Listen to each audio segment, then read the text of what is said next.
Hello, my name is Benjamin Hart. I'm an American attorney and the Managing Director of Integrity Legal here in Bangkok, Thailand. As the title of this video suggests, we're discussing visa interviews here in the U.S. Embassy in Bangkok in the Kingdom of Thailand. But this information could be used in a more broad manner. It could apply a little more broadly, for example, in Cambodia, Vietnam, down to Malaysia, Singapore, or throughout the world. It may provide some insight, but I do want to preface the rest of this video by saying that this is mostly taken from recent experience dealing with the U.S. Embassy here in Thailand. So we're starting to see visa interviews being rescheduled. The sort of gears are starting to crank. Things are starting to turn back on. We're starting to see consular processing happening again. Thanks to everyone involved at the State Department who are bringing that process back online. It is certainly great to see.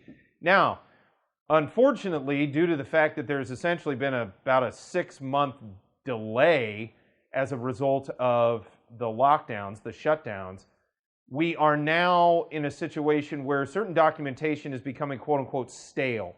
So, for example, we're seeing medical exams becoming stale as a result of this, and as a result of them being stale, it's now required to go ahead and get a new medical exam.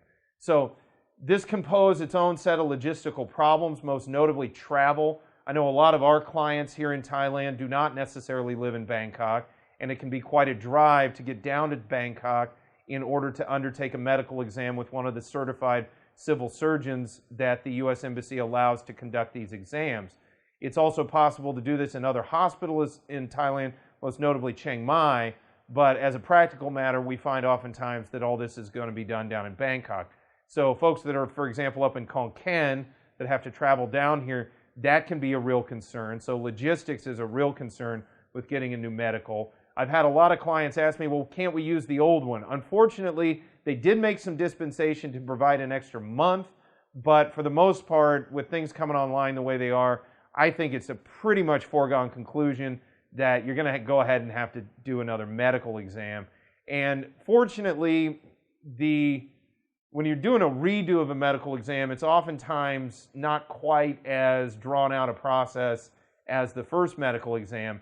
But that being said, it still has to be undertaken with all due formality that is required by the embassy on the part of those civil surgeons. So it's got to be done. It's got to be done basically as it was done the first time, and it can be time consuming. So we have been assisting clients in getting those medical exams completed and keeping the process moving forward.